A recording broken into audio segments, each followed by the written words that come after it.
I love you. I love the sweet potato pie you bring to every family reunion.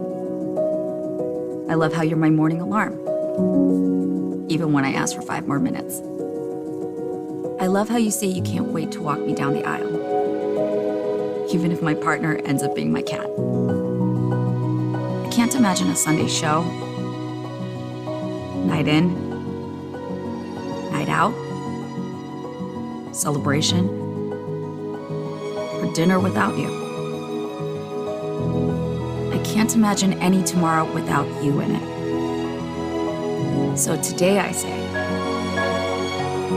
I love you. Get screened. Regular cancer screening saves lives. Tell someone you love to get screened today. Visit cancer.org/getscreened to learn more.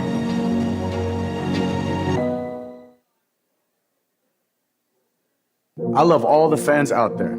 I love you for the energy you bring to the stadium, and because I love you, I want you at your best. So today, I'm here to tell you, I love you. Get screened.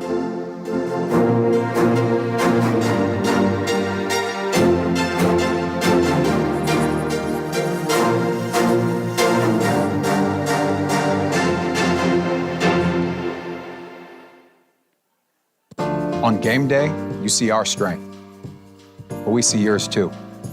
We see the strength it takes to get screened. Facing your fears while still having hope. Knowing that even with great strength, there are some battles best fought with people by your side. Getting screened is the first step.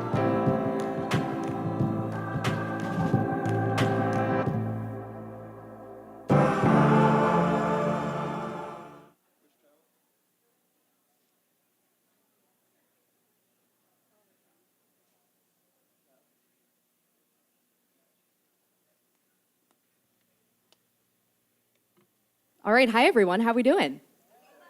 Hello, welcome to NFL Crucial Catch Live, presented by Cigna Healthcare. I'm Haley Elwood, sports reporter and host. I've spent 11 seasons in the NFL, and I am very, very excited to be with you all tonight.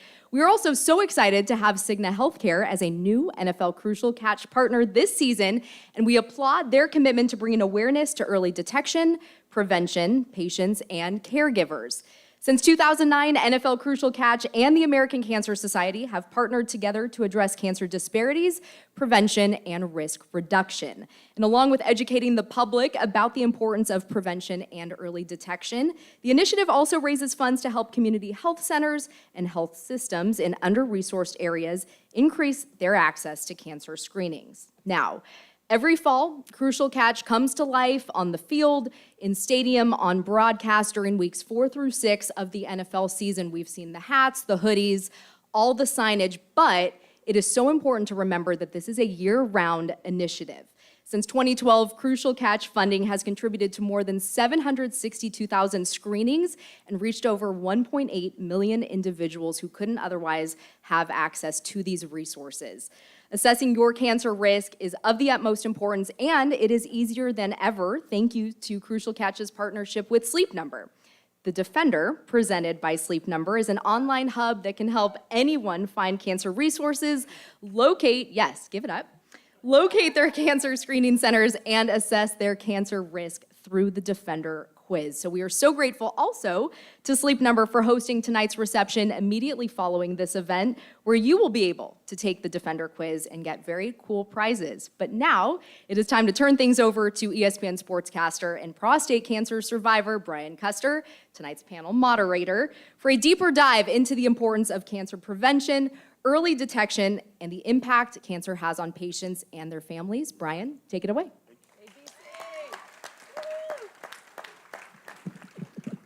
Thank you, Haley. Happy Super Bowl, everybody. Welcome to New Orleans.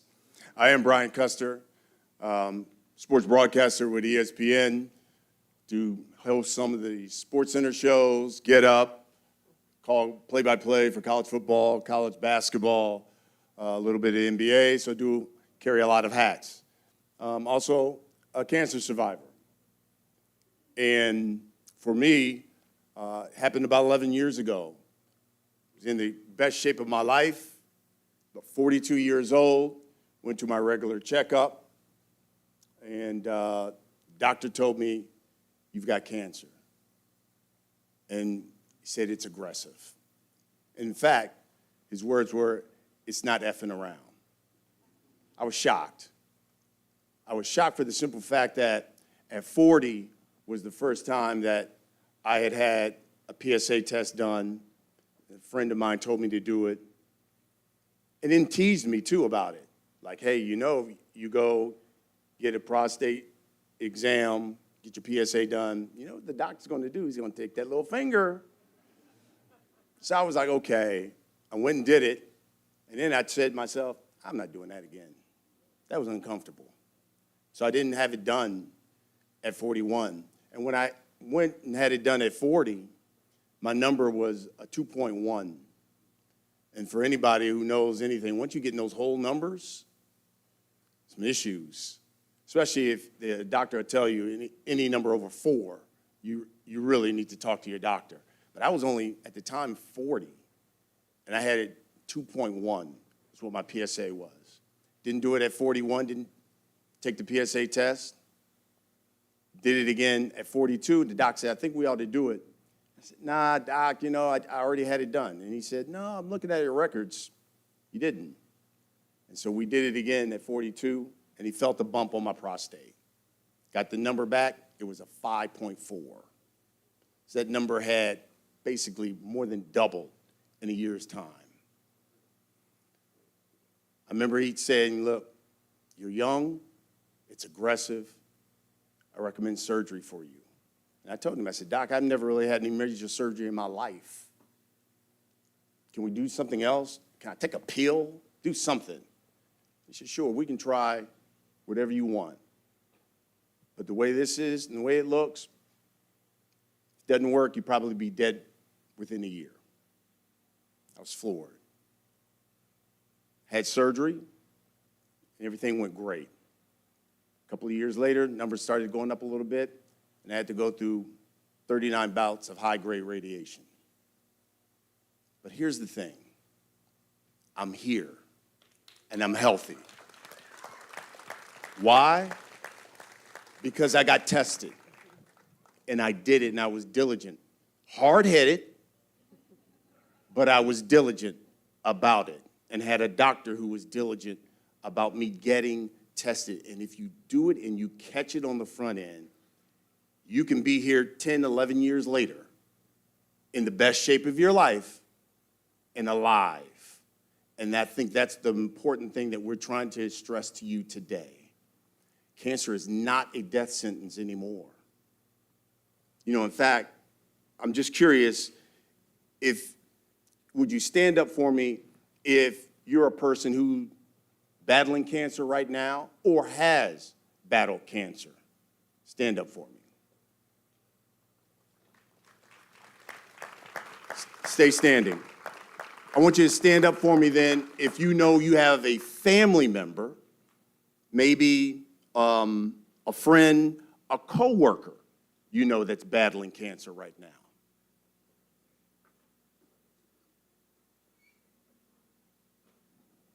Stand up for me then if, let's say, you've lost a loved one, you've lost a friend, you've lost a coworker to cancer. Here's my point. Take a look around. It affects all of us. It doesn't care if you're a man, a woman, whether you're black, you're white, you're Asian, whatever. It affects everybody. And that's why this is important. And that's why we're here today. Thank you. You can have a seat. Listen, we're going to have a really, really great conversation today. Get some information out for you. And I got an MVP when you talk about panelists. I mean, we went from the top to get these people here. Last year it was great. But boy, I'm telling you, the American Cancer Society and the NFL, they upgraded here when you talk about the panelists we got. So let me start. Gentleman, former quarterback, spent 16 seasons in the NFL. In fact, 2005, this guy was the #1 pick in the NFL. He's a Cigna ambassador. He's one of my colleagues at ESPN. Like, this man was Patrick Mahomes' mentor, Mr. Alex Smith.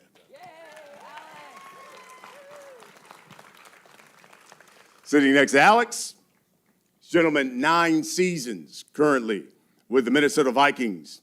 He's the 2024 Man of the Year nominee for the NFL. He's the 2024 American Cancer Society and Sports Ambassador of the Year, Mr. C.J. Ham.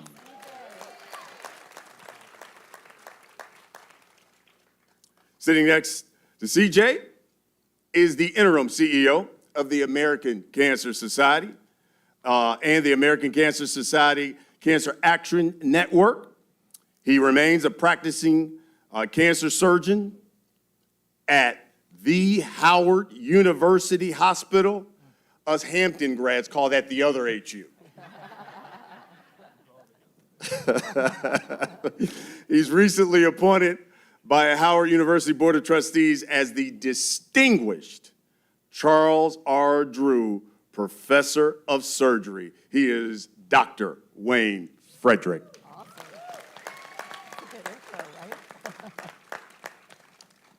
And then next to the doctor, got one of my favorite people on this planet. This woman is one of the most distinguished broadcast journalists in the country. She has worked at every major network you can work. I'm talking CNN, CBS, NBC Sports. In fact, tomorrow she is going to be recognized with the Pat Summerall Broadcast Legend Award. She's a walking legend. She really is. You want to talk about a trailblazer? And also, I'm proud to say one of my colleagues at ESPN ABC, Miss Hannah Storm. Yeah. Okay, so let's have a conversation here, and I'll start with you, Mr. Alex. And like the people here, your daughter, Sloan, just celebrated a birthday. Yesterday. How old is she? 9. 9. Yeah. Sloan was diagnosed brain tumor. How many surgeries? She's had three brain surgeries now. What impact did that, because that's the baby, correct, of the family? She's the baby. Yep. What impact did that have on you as a caregiver in the family? Oh, man. You know, as a parent, all you want to do is protect your kids. You know, that's all you want. You want them to be happy and healthy and have an opportunity to grow and do whatever they're going to do in life. And, you know, we had just spent several years coming off my leg injury where I was the patient. And, you know, reflecting back, like it was so hard going through my leg injury and the 2-year kind of process back. But I mean, when you're the one in the bed and you have some control and it's happening to you, it just is, it's such a different mentality. And then, you know, as I retired and stepped away from the game, and you know, you're looking forward to life after football, and you know, I'm still a young man in the scheme of life, even though I was pretty old in the locker room. And you know, your baby girl, it's life-changing, you know, to say the least. When you go to the ER, you know, you rush to the ER, and you know, they bring my wife and I in and tell us that, you know, she has a brain tumor. You don't even know what to do with those words. You have no idea what it means. It's the scariest thing you've ever heard in your life.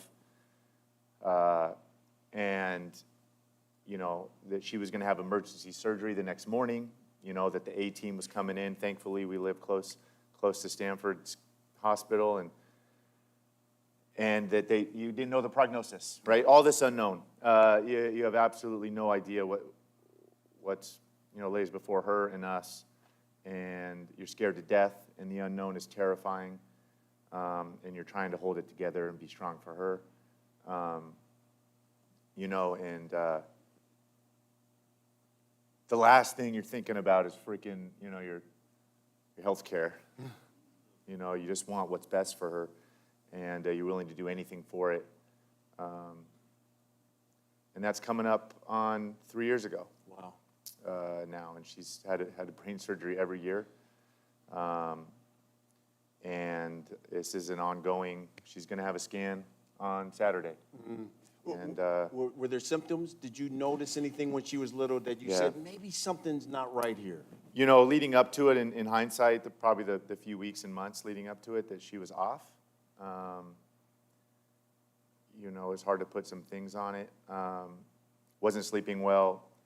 Had started to wet the bed, which was really unusual at that point. And then she was home from sick and throwing up, and really kind of thought it was a stomach virus going around the school. And then she had stayed home from school all day. I was with her all day that day. And later that night, my wife went to get her up and kind of get her moving and to go take a bath. And that's when, changing out of her clothes, she was not using her right arm, and then had slurred speech, and her face was drooping. And that's when we called 911 and ran to the hospital. Give the people, you talked about having the scan tomorrow. How's Sloan doing now? If she was here, you guys would have no idea that she's had 3 brain surgeries. She is unbelievable. She does competitive dance. She just had her first dance competition of the season last weekend, which luckily I got to be there because we weren't working with the Pro Bowl. So I had my dance dad gear on in the audience. She's on 5 competition teams. She's a ball of energy. Thankfully, she has not had any setbacks from the surgeries. Yeah. Thankful that it is operable. It's still it's a very rare tumor that she has. No clear route forward as far as treatment goes, as far as chemo and radiation. At this point, we are surveilling it, as that's called. So she was getting a scan every 2 months. We have since upgraded to 3, and this will be the 12-month mark on Saturday from her last surgery. She had surgery the day after the Super Bowl last year. Yeah. Doc, when it comes to, let's say, treatment for tumors, can you tell us what kind of programs ACS has, especially for families, as he's talking about, you know, he's not thinking about healthcare at that point, that, you know, they can help families looking for support?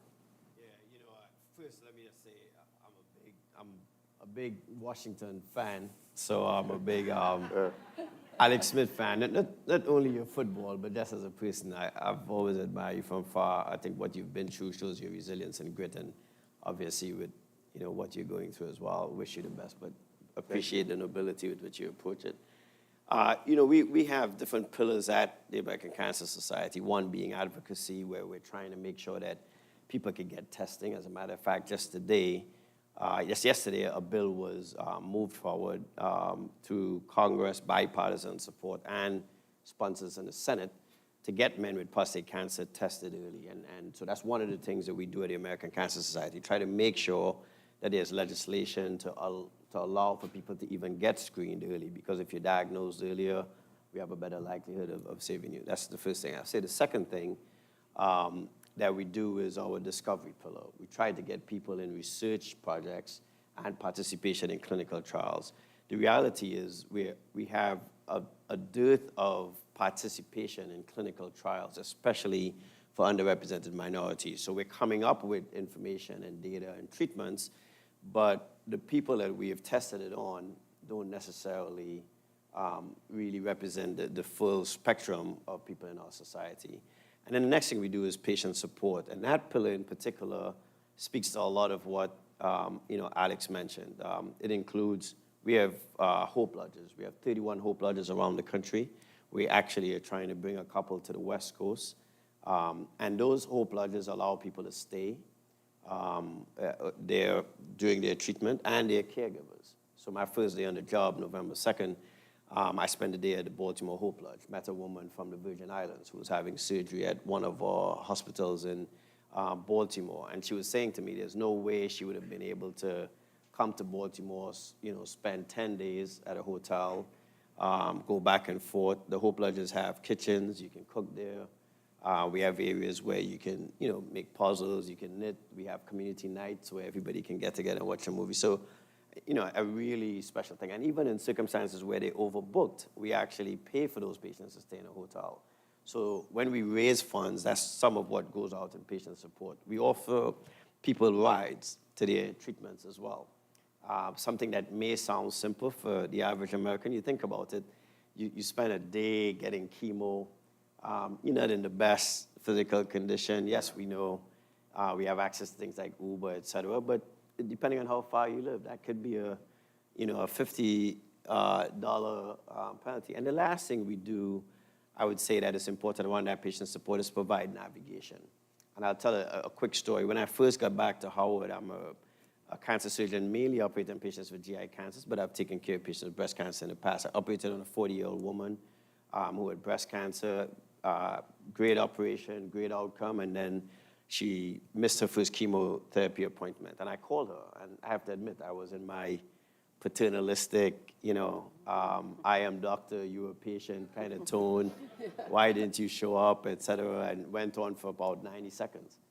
And she, just calmly, and we were around the same age as well at that time, and she just calmly listened to me, and when I was done, she said, "Doc, listen, I have the utmost respect for you. I really appreciate what you've done, but I have to apologize. I'm a wage worker. It's the end of the month. Rent is due on Monday. They wanted me to come in for chemo on Friday, and if I miss that, I wouldn't be able to do it." 5 kids.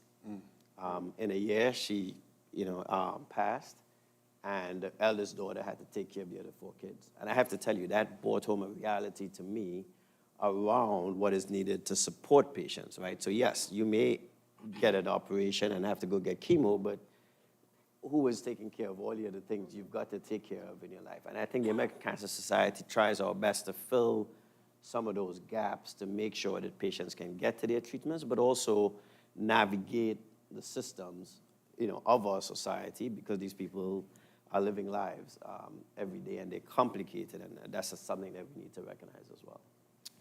CJ, your mother passed away 4 years ago? About 4 years ago, pancreatic cancer.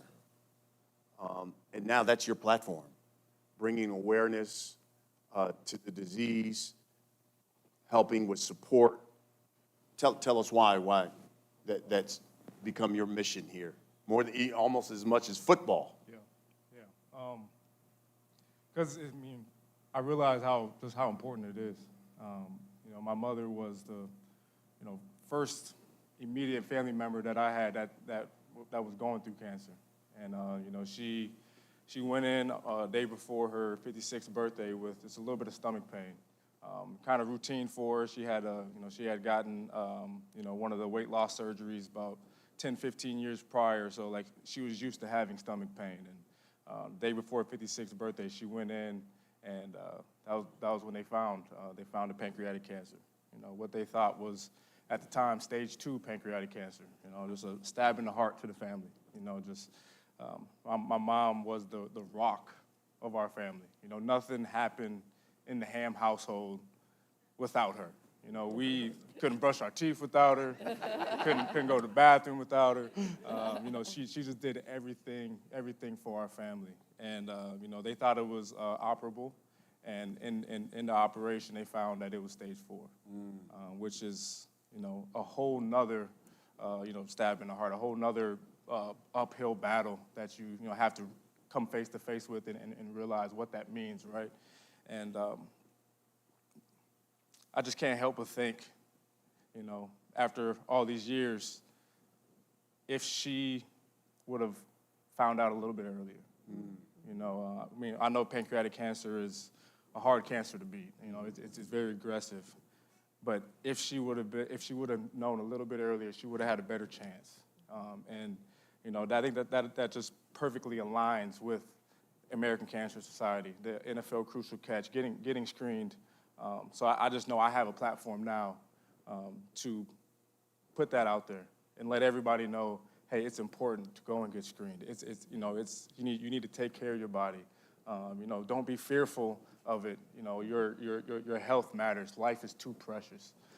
So after seeing my mother go through that, I just think it's my duty to do what I can to, make sure everybody's taking care of themselves. But I don't want anybody else to have to endure the things that my mom went through, and as a son, as a family member, going through that as well. How long did she battle it before she passed? She battled it for 14 months, a lot longer. The doctor said right away about 3 to 6 months, and she battled it for 14 months, and it was a great 14 months. Man, we got to do a lot of first-time things. Brought the family to on a family vacation for the first time. Everybody, about over 10 of us. I got to bring her to my first Pro Bowl back in 2020. Going in Orlando, her seeing Disney World for the first time, and just being with my kids. I still look at those pictures today. So it was a great 14 months. 14 months I'll never forget. And I just miss her. So here's the great thing about CJ, because as I talk about it, this has become his mission. And so CJ has now started something about Pamper Her Purple. It's an event he does every year with his wife, Steph, and they do it out there in Minnesota. Tell the people all about Pamper Her Purple. Yeah, it's it's our favorite event, that's for sure. And Pamper Her Purple with the American Cancer Society Sleep Number is there helping us out. It's a spa day for women who have battled cancer or are currently battling cancer. We bring them onto our grounds in Minnesota, and we have a really nice hotel, Omni Hotel, where they just get to have a day to relax. Go get their nails done, go get massages, just be in community with each other, tell each other stories, their journeys, their battles, laugh, have dinner. It's truly a great event, and for us to even just be able to be there with them is truly a blessing. To be surrounded with some of the strongest women that I've ever seen in my life, it's real special, man. How long have you been doing it? How many years? 4 years. We just finished our 4th year. How many women? I think they said over 60. Over 60 women and children too. That's fantastic. Give me up. Thank you. My question is, because I've been to Minneapolis a couple of times, can we do Pamper Her and Him if I come? You slide one brother in. I got you, bro. Just one though. Just one. I got you. Doc, I was looking at some numbers, and it said in the United States, the 5-year survival rate for people with pancreatic cancer, 11%.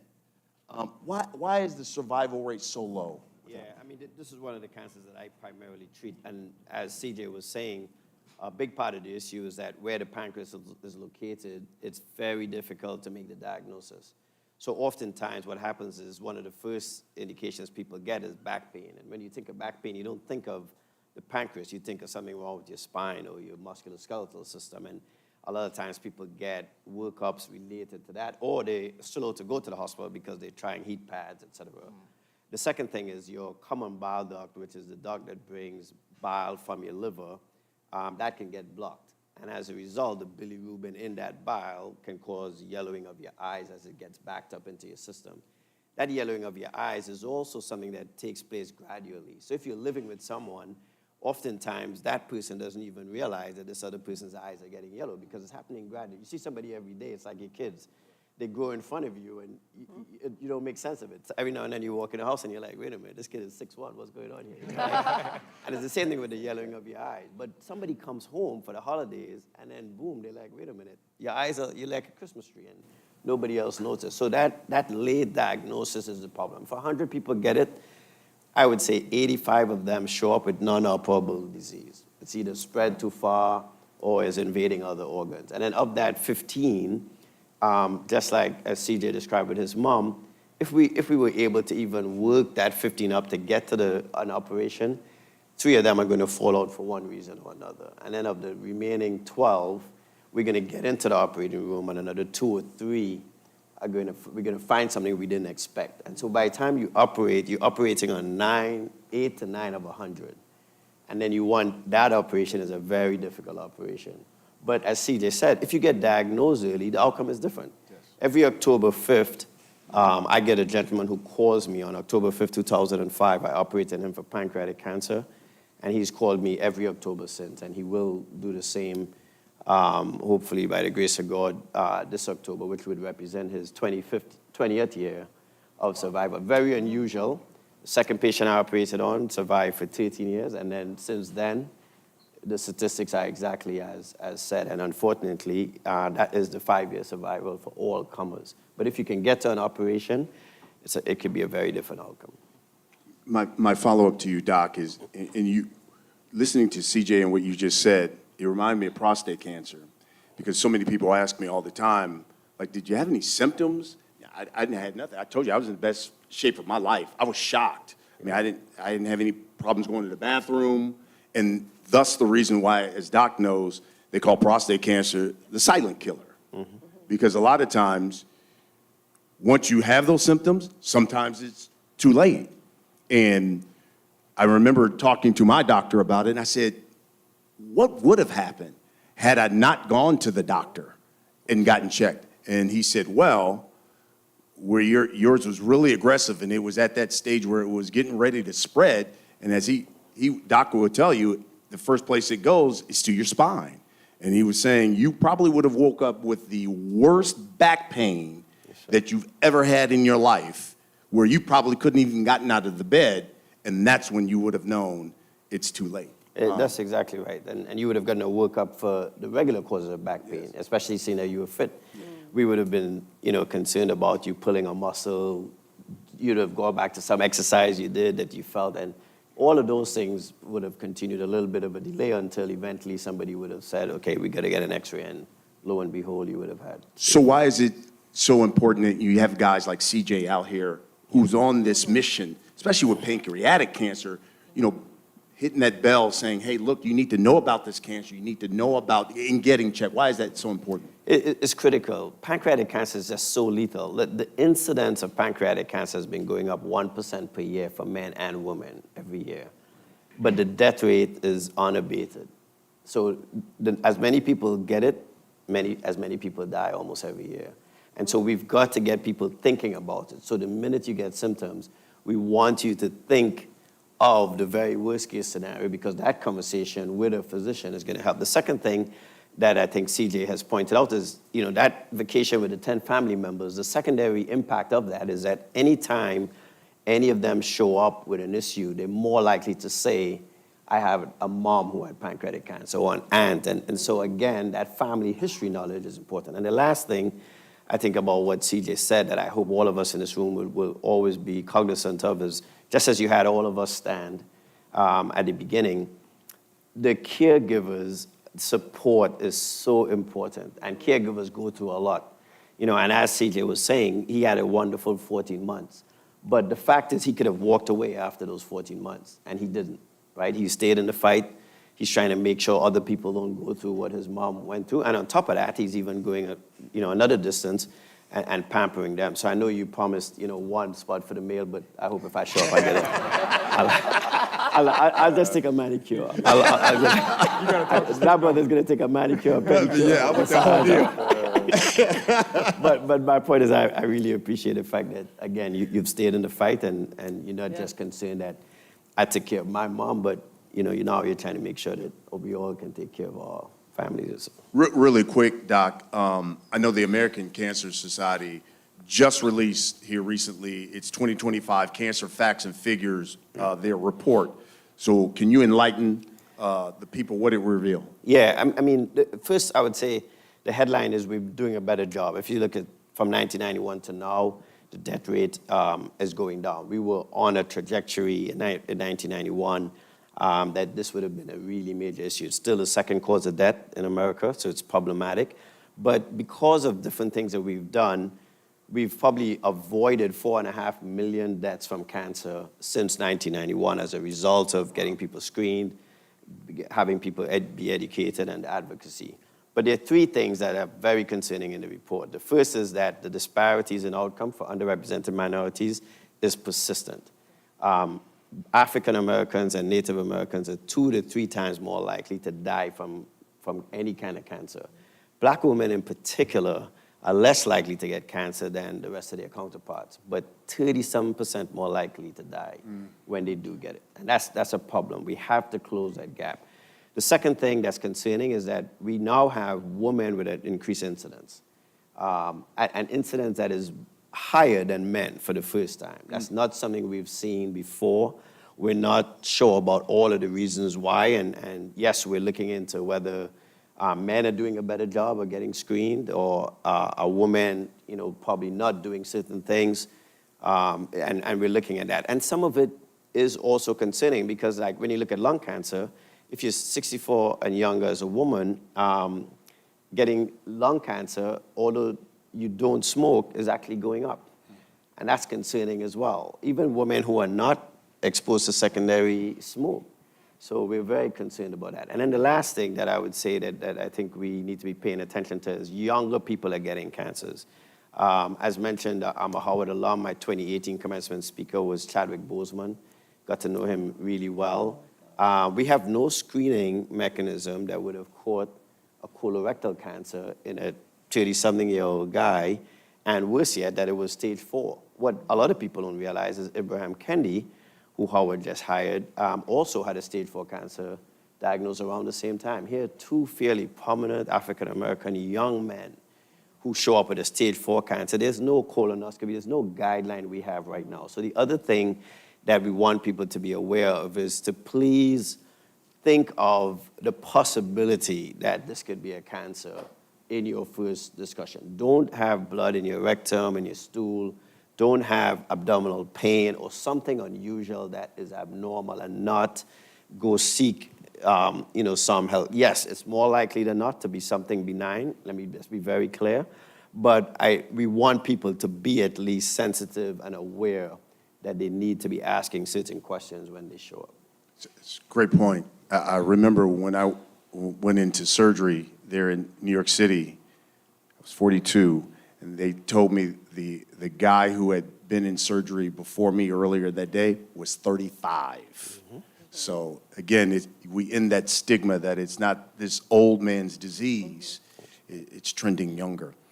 So now this one hit me close because, again, when you know somebody and you respect them so much, you work with them, and then all of a sudden they come out public and say that they've got cancer. And I was just, it took me back to when I remember when I got that diagnosis, and I was so hurt. And I remember the first day we got to work together, and I felt like she was like my baby girl. And I was like, "Oh, you okay? Please tell me you're okay. How's it going?" So Hannah, enlighten the people. When did you find out? Yeah. How did you find out that you had been diagnosed with breast cancer? So this Super Bowl is full circle. So I actually found out last January. And I had a mammogram, and because I have dense breast tissue, which over half of the women in the United States do, I had a follow-up ultrasound. And they said, we think we see something, it's probably nothing, but let's get a biopsy. And I'm like, well, okay, I'm not gonna go with the probably nothing part. I'm gonna go ahead and get the biopsy. I got the biopsy. I had been at work. Bill Belichick had retired that day. So it was a crazy day. I got called into work, was on the air, all afternoon. And I was in my car, coming home, and a strange number popped up. And I was like, okay, well, I better answer this. And the radiologist was like, hi, and I had just had the biopsy, and she was like, do you have a minute to talk? And I'm like, sure, I'm in my car, I've got a long drive home. And she's like, no, maybe we better wait until you get home. And then I was like, okay, here we go. And I was like, no, actually, I'm good. I want to talk right now. And she said, well, I'm so surprised, were her first words. And then she was like, you have cancer. You have something called ductal carcinoma in situ. Now, that sounds really scary. It's called DCIS. I had never heard of it, but it's the earliest form of breast cancer. And I have had no history in my family, no symptoms, but have been pretty good about having my mammograms. Amen. Okay? Now, a lot of my friends, come to find out, and a lot of people I know, are not so good at having their mammograms. You know why? Because you go in, it's super unpleasant. They take your breasts, they smash them between metal plates, okay? It's really uncomfortable, as you were describing your exam. But not only that, so many women, you got kids, right? Or you're taking care of your parents, or you have a job. You have to take time off from what you're doing. You have to schedule this really unpleasant thing, which you really feel like in your mind, you're not at risk, you're fine. It's very similar to your story. And so you just don't go. But, come to talk to a lot of men in my profession, and I'm like, you know what? You need to be an advocate for the loved ones in your family, for the women in your family. Make sure that, be their partner. Like, make sure they are getting their screening. If you have to drive them there, drive them there. If you have to watch the kids, do that. Maybe make a dinner date afterwards. Like, do whatever you have to do to make sure that loved one in your life is getting their screening, because unlike the pancreatic cancer that you spoke about or your daughter, what Brian and I both discovered was because of routine screening. That was it. Just making that appointment. So what I do with my business partner is she puts it on my calendar like a business meeting, right? And so luckily I did that, but I was absolutely shocked. And because you figure, by the way, so I'm 62. So by that time, at age 4, I probably had like 22 clear mammograms and ultrasounds. I've been tested every year and absolutely nothing. I had done a cancer fundraiser about a month and a half before with Chris Evert. As you guys know, she's famous, very famous tennis player. She has the BRCA gene. She had a mastectomy. She's had multiple surgeries and so forth. And she brought her doctor with her, Dr. Elisa Port, who's the head of the Dubin Breast Cancer Center. So I convinced her to be at this fundraiser with me, Chrissy. She said, can I bring my doctor? She brings her doctor. We talked to an audience, much like you guys, all about the BRCA gene, all about what Chrissy's been through and all this. This doctor's lovely, all right? So I get this call in the car. I go home. I call Chrissy. I'm like, hi. Can I have the doctor's number? And so I called Dr. Port, like right away. Us sports people, like, we need a game plan. I'm like, what's gonna happen here? And so I called Dr. Port, and she's like, I'm running into a meeting. And she goes, you are not gonna die from this. And I was like, all right. I don't know anything about this. I don't know what's happening. She's like, you're not gonna die from this, and we're gonna figure this out, and we're gonna figure this out together. And that's what we did. I ended up having surgery about 2 weeks before the Super Bowl, and my goal was to come back from surgery and anchor SportsCenter the morning of the Super Bowl, and I did. And that was really cool to be able to do that. Yeah. Fantastic. So, That's fantastic. yeah, it was. And then, I didn't know, there's so many awesome aspects to everything you guys have talked about. But, on the back end, I wasn't sure if I was going to need radiation or not. Luckily, we have a lot of amazing technology now that can look at your cells once you have surgery and see what should you respond to radiation or not. And so I was just waiting.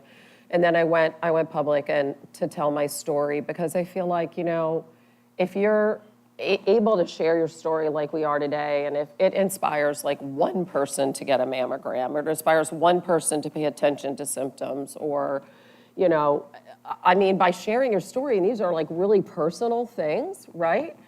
But we have to talk about this. Like, we have to talk about cancer, and we have to talk about cancer in our families, right? Like, you have to know your history.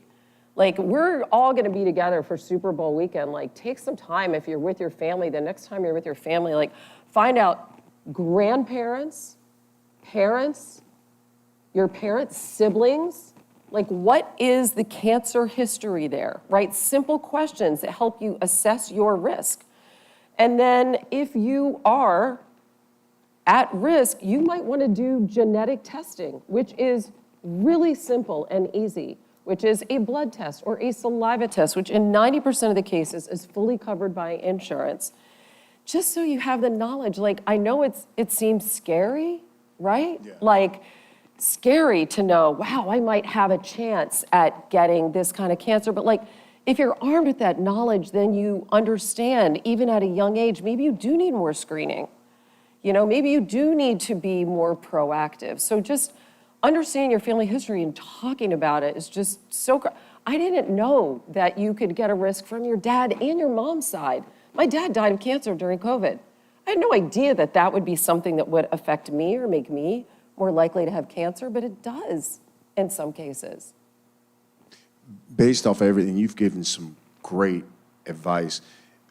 Women's in the audience here, most important thing you kind of want to leave with them that you think women should know when it comes to breast cancer and awareness, getting checked and things of that nature? What would be the most important thing you would want? I mean, there's nothing that can replace screening, right? So that's your first step, and just make it a priority. And if you have trouble making it a priority, if you have trouble getting there, you know, enlist the help of family and friends. Really put the pressure on your friends and the people that you love, and let them understand that, you know what CJ said about his mom, as she was like the epicenter, how like nobody in your family could do anything without your mom, right? Like, you're that person. You're that person for your family. So just understand how important you are, that as you're taking care of everyone else in your life, just understand that, like, it starts with you, right? And sometimes you have to be your own advocate, you know, and ask the questions and push your doctor to get the testing that you need. You have to understand, do I have dense breasts? If I do, I have a right to get an ultrasound, okay? If I hadn't had an ultrasound after my mammogram, they never would have found this. And if you can find breast cancer early, your chances of survival are 98 to 99%. Say that again. 98 to, and the doc will back me up here. If you find breast cancer early, 98 to 99% survival rate. So all those people that have gone before you and suffered and died of breast cancer, and all these incredible doctors that have done all this research, it's all there for you. But you gotta find it, you know what I mean? You gotta catch it. So just be your own self-advocate, and just don't, man, we're good about, we'll schedule our haircuts and we'll schedule our manicure, we'll schedule our purple pampering, like we'll do all of that. We're obsessed with all that stuff, but like, if you don't have your health, you don't have anything. Yes. You know, you don't have anything. That's a great point. Great yeah. point. Doc, if you could put a tag on that, when we talk about breast cancer, especially for women. Women and men. And men as well. Also get breast cancer, What would you say? You know, I think there are two things here. One is that self-awareness that Hannah just spoke about. Being aware that this is something that you should do, but also being aware of your own body, right? You, as you mentioned, had dense breasts, and therefore an ultrasound or even an MRI may be a better screening tool, but you're having that knowledge and knowing about it's important. The second thing is that advocacy around breast cancer is one of the best examples of how that can impact outcome. As a result of women advocating around breast cancer, we now have annual mammograms. It is the only operation I do where the patient can tell me how much surgery to do. If I operated on somebody's colon for colon cancer, they don't tell me, Doc, well, leave my left colon, just take out the right. They don't tell me that. But breast cancer advocates have made us realize that they may not want the pain and the anxiety associated with an annual mammogram. And they may say, well, Doc, I'll do a bilateral mastectomy and have reconstruction. And that advocacy has led us to a place where, because we're getting annual mammograms and annual screening, we're diagnosing earlier. So breast cancer actually has probably a greater than 90% overall survival for the early stage breast cancer. And even today now, we have such advocacy that even women with stage 4 breast cancer are living much longer. We're turning that almost into a chronic disease, like we treat hypertension. But that advocacy around breast cancer, I think, is a great example, you know, of what you said. But I do want to underscore one thing that Hannah said. Women are the center of our family lives. At the end of the day, we all have stories like CJ's, like Hannah. They're also very busy. My wife will tell you, I'm probably the most incapable human being she's ever met on many, many levels. I can do a hell of an operation, but boy, when it's time to just find my tie, like this morning, I had no clue. And of course, she took like 30 seconds. I was like, the tie was sitting right here. I was looking for it for 30 minutes. But because of that, they tend to advocate strongly for all of us to get what we need to get done. But we really need to be mindful of that and make sure that we're advocating for them as well. And I do think that that's a very central point that has to be emphasized. It's precedent with breast cancer, which is the second leading cause of cancer death in women. And certainly high number of women are going to be diagnosed, but we have to advocate for making sure that they do get where they need to be, et cetera. And I will take a moment of privilege to say that if Hannah Storm doesn't say it, then it's not true in sports. So we'll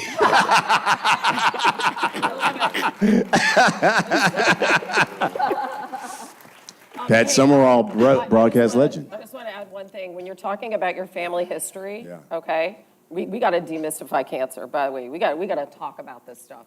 When you're talking about it, make sure that you're really looking for breast cancer, ovarian cancer, colorectal cancer.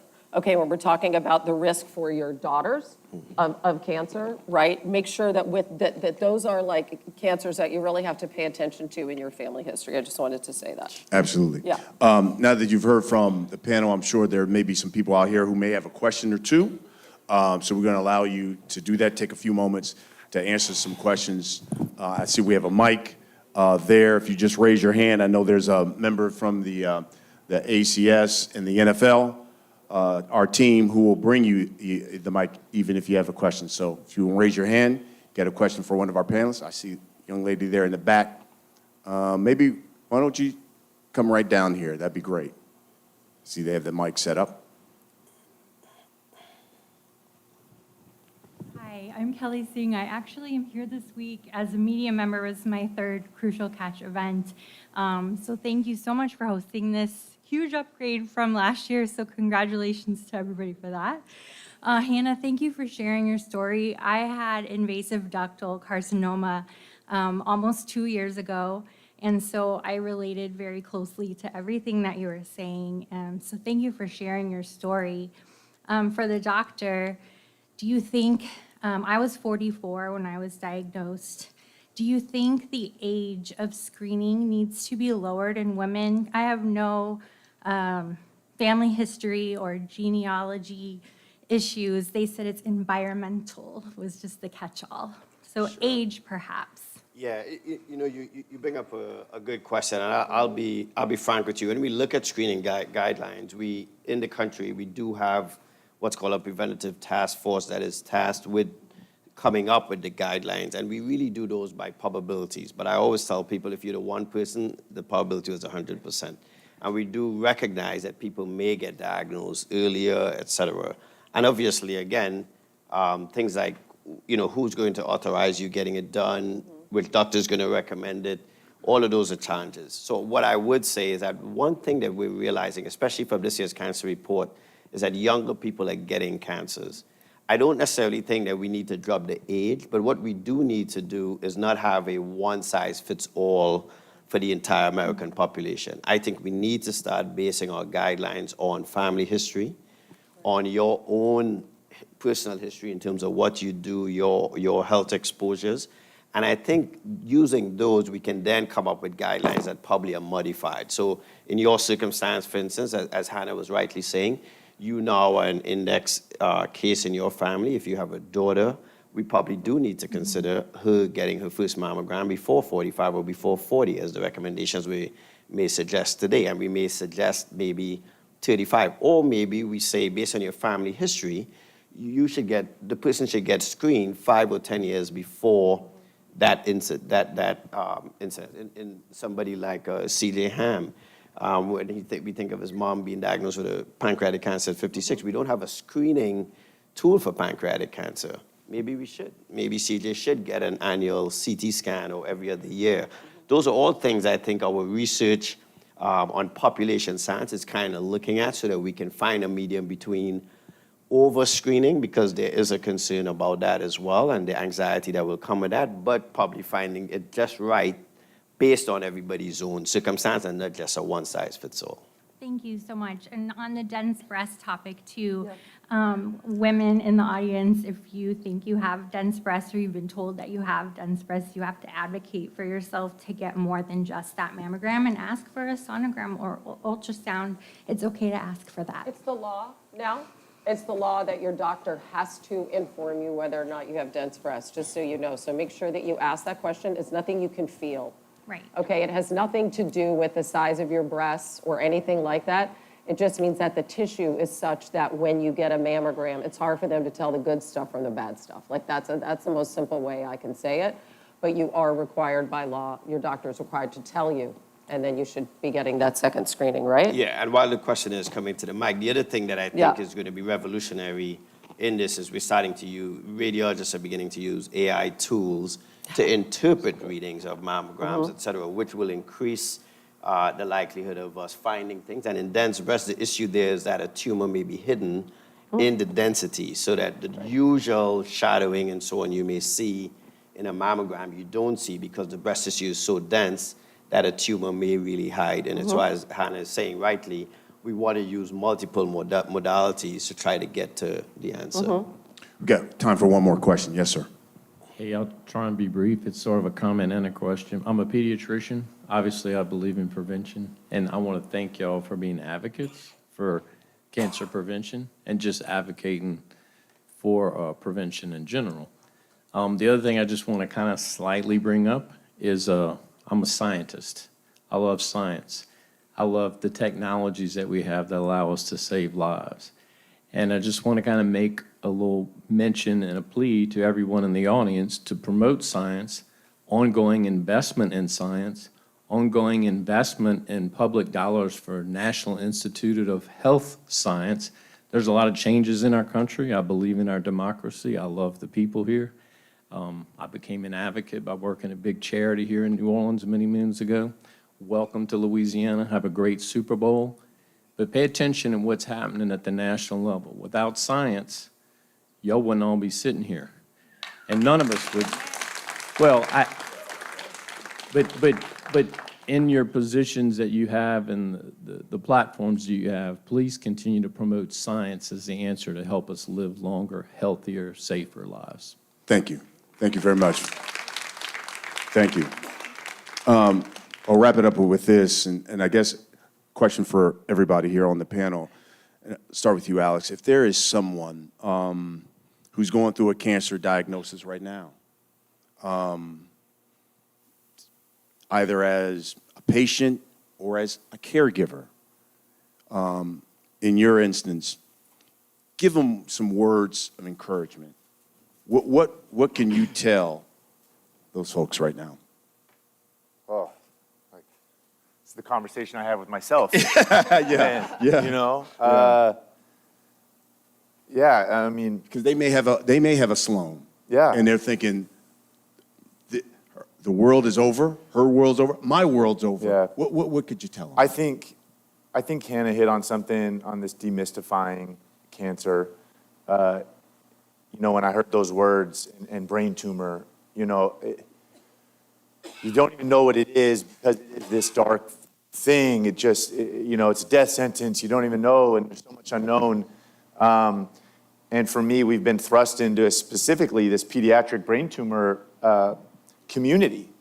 And as scary as the unknown is with my daughter, and again, as incredibly rare as her tumor is, and we're still searching for answers and second opinions and experts from all over the world, like, you realize you get connected to the community, and as scary as the unknown is, you're thankful for the unknown. That there are some people that would love to have that, right? That their diagnosis wasn't that way. And again, I think that connection and support within the community has really helped. Certainly us and our family, thrusting ourselves into that community, connecting with other people that have gone through similar situations and leaning on them. It's not easy. I think trying to do it alone is impossible. So I would very much encourage, I think, to, again, talk about these things, connect with the community, find answers, and it's certainly, for us, being in the middle of this right now, still, it's certainly where we're at, and I know it's helped us personally in that regard, so. That's great. CJ, same thing to you. You, as a caregiver, you went through it. What words of encouragement could you give somebody who may be going through something that you've gone through, helping their mother or their father through this? What would you say to them? Yeah, I feel as a patient and as a caregiver, I think my obvious encouragement is to fight, to fight against it. But I would say, along with modern medicine, I think one of the biggest things in this fight with cancer is your willingness to beat it, your attitude towards it. The heart, the mind is a powerful tool. I believe my mom lived for 14 months rather than 3 months because she wanted to live. She truly wanted to be with us and see her grandkids. And you hear so many stories out there, and I've seen so many women and people who just have a great attitude about it. As hard as it is. I've never been diagnosed with cancer. I've only been a caregiver, so I don't know that weight of getting that news. But I have seen when someone decides, hey, this is not going to defeat me. There'll be some bad days and there'll be some great days. But overall, if you have a positive outlook on it, I think that can work wonders in your journey, in your process, and in your battle to defeating cancer. So right. It takes me back to getting that diagnosis, and I cried like a baby in that doctor's office when he told me that, and especially when I told him I didn't want to have a surgery, and he said, I'm just going to be honest with you, probably be dead within a year. And I just almost fell out of my chair because at that time, I think my boys were, I want to say 8, 10, and the other one was 4 or 5. And I thought, man, I'm not going to see them go to high school. I'm not going to ever see them graduate from high school. I'm dead man walking. That's all I was thinking there. And I tell people this all the time who call me. You got to have your why me days. Maybe it takes a day to a week. But then after that, change your mindset. And then it was, you know what? No, I'm going to fight. I'm going to see these guys become men. I want to be a pawpaw. And, heck, my oldest is now getting ready to graduate from college. The other one's a junior in college, and the other one's a freshman in high school. So, listen, I'm happy because I've seen these guys grow up into be young men, but I had to change that mindset real quick, as you talked about, and say, no, this is a fight. And I'm going to fight this monster and slay it. So you're right about that. This is, Hannah, for you and the doc. Seems like getting checked is probably the biggest fear for most people, men and women. What would you say to those people to get over their fears of just getting screened? I'll start with you, Hannah. It's a lot worse to not know, right? You could be dead. Yes. Knowledge is power. Knowledge is important. Knowledge helps you fight. And knowledge helps your loved ones. And that's what you have to think about too. You have to think about your family. You have to think about the other people in your life. And you have to get over it. And we do a lot of things that are scary. Becoming a parent is scary, We have getting married is scary. We have moments in our lives, new jobs, things that we face that we face head on, that there's something inside us, that reserve or the Lord above or the support of our community that helps us get through these scary things. This might be one of those scary things, but you gotta do it. So you take it as a challenge.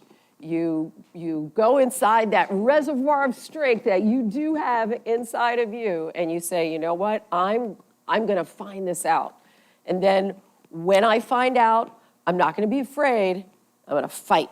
Like CJ said, I'm going to rely on this incredible community of people who are like doing research and who are fighting as well. And every single one of you stood up at the start of this. And you're going to understand that this affects everybody. And so we're going to talk about it. We're going to find out about our health. We're going to find out about our loved ones. And we're going to put our arms around each other and do this together. It's fantastic. Doc, I'll end with you. Put a tag on all this, what people should walk away with here today, especially when it comes to cancer prevention, early detection. You know, certainly we want people to get screened early. The data is clear. But I want to touch on something a little different. We exist every day, in my humble opinion, to amplify each other's humanity. And let me be very clear about that. That means that we can't live in a society where we're passively accepting of people who are different to us, who have a different opinion. We work closely with people. We all get in the elevator. Right now, we're in hotels. I'm sure everybody did this today. You get in the elevator, the first thing you do is take out your phone and look at it, right? Just to avoid saying hi to the person opposite you. We have an opportunity every day to amplify each other's humanity. And cancer screening is one way for us to express that amplification of other people's humanity.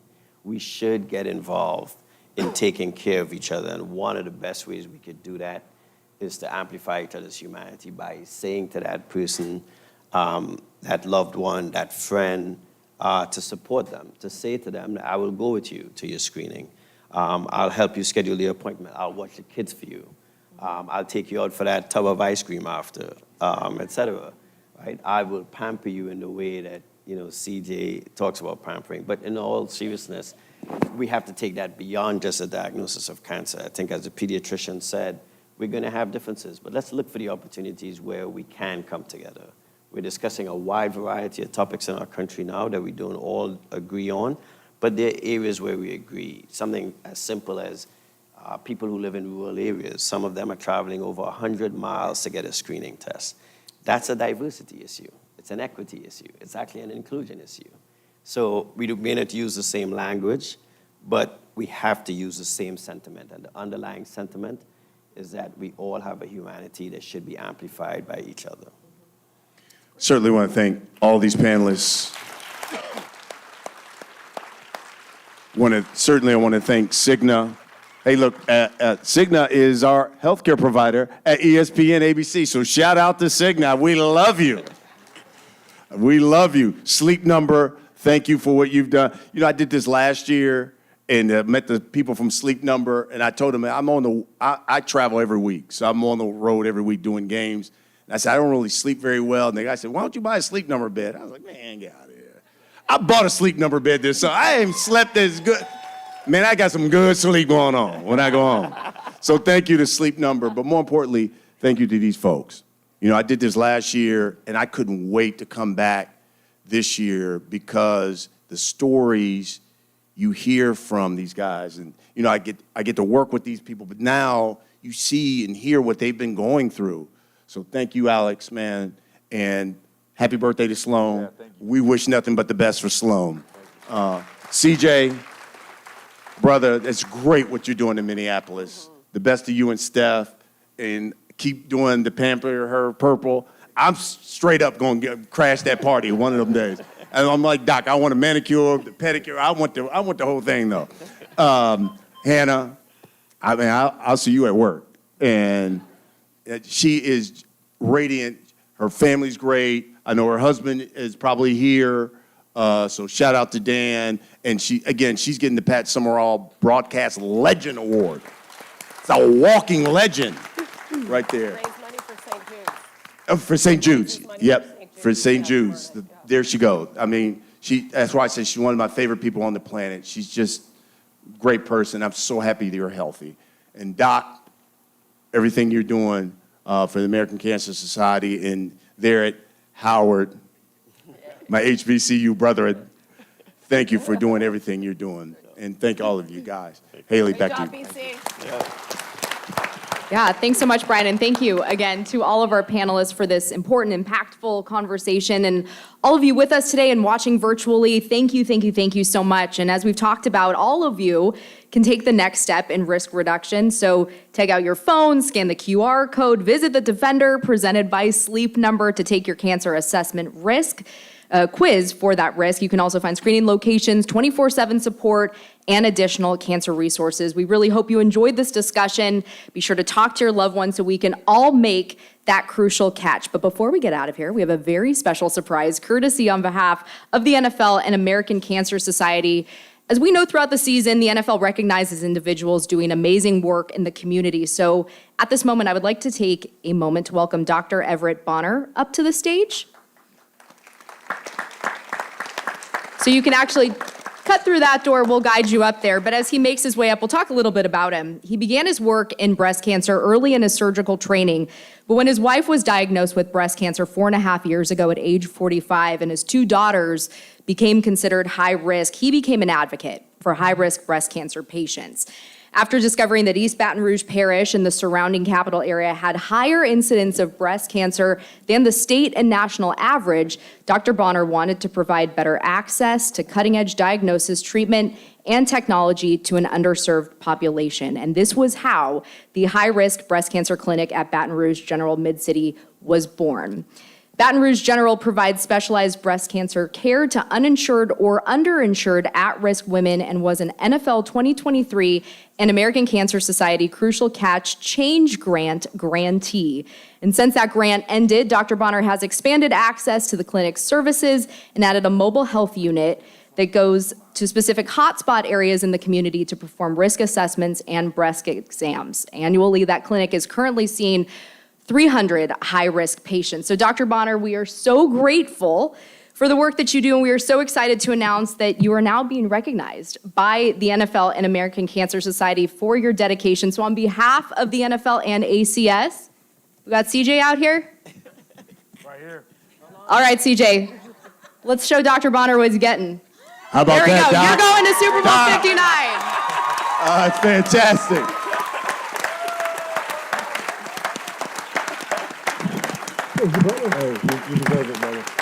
Doctor's going to the Super Bowl. Thank you so much, Dr. Bonner. Let's give it up one more time. Everyone, that concludes tonight's Crucial Catch Live presented by Cigna. Thank you for joining us. If you are here and joining us for the reception, continue the festivities, the reception presented by Sleep Number. Continue the festivities, staying in this room, just moving on to the back. Thank you once again to the NFL, American Cancer Society, Cigna, Sleep Number. We appreciate you hanging out with us, joining this conversation. Have a great night, everyone.